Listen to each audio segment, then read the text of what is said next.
મહત્વના સમાચાર ગીર સોમનાથથી સામે આવી રહ્યા છે। જિલ્લાના સમુદ્ર કાંઠેથી ડ્રગ્સ મળી આવવાનો સિલસિલો યથાવત જોવા મળી રહ્યો છે। રાજ્યને નશીલા પદાર્થના રવાડે કોણ ચડાવી રહ્યું છે તે પણ મોટા સવાલો થઈ રહ્યા છે।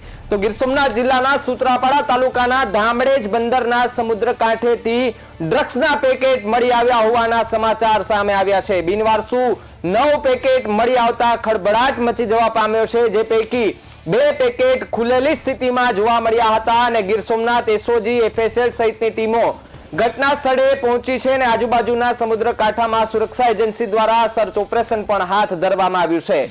અંદાજે 4 કરોડની કિંમતનું ડ્રગ્સ મળી આવતા ખળભળાટ મચી ચૂક્યો છે। પોલીસ દ્વારા આગળની કાર્યવાહી હાથ ધરવામાં આવી છે।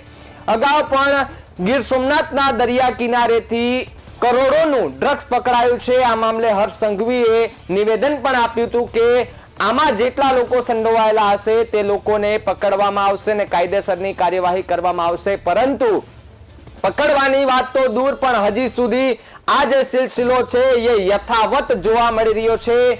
આની ઉપર કેવી રીતે કાર્યવાહી થાય, આમાં કોણ છે કે જે આપણા રાજ્યને નશાના રવાડે ચડાવવાના પ્રયત્ન કરી રહ્યું છે, ડ્રગ્સ ક્યાંથી આવી રહ્યું છે, કોણ લાવી રહ્યું છે અને કોણ આ ગુજરાતને નશાના રવાડે ચડાવવા માંગે છે। પોલીસ તપાસમાં શું બહાર આવે છે તે જોવાનું રહ્યું।